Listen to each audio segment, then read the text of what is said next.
जय जगन्नाथ पिला माने आज क्लास आम त्रिभुज विषय शिखा। प्रथम त्रिभुजर नामकरण करदे क ख ग। प्रथम कौन देखा शीर्ष।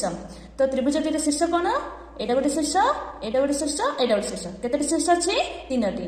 तो तीनोटी शीर्ष अच्छी कौन कौन क ख ग।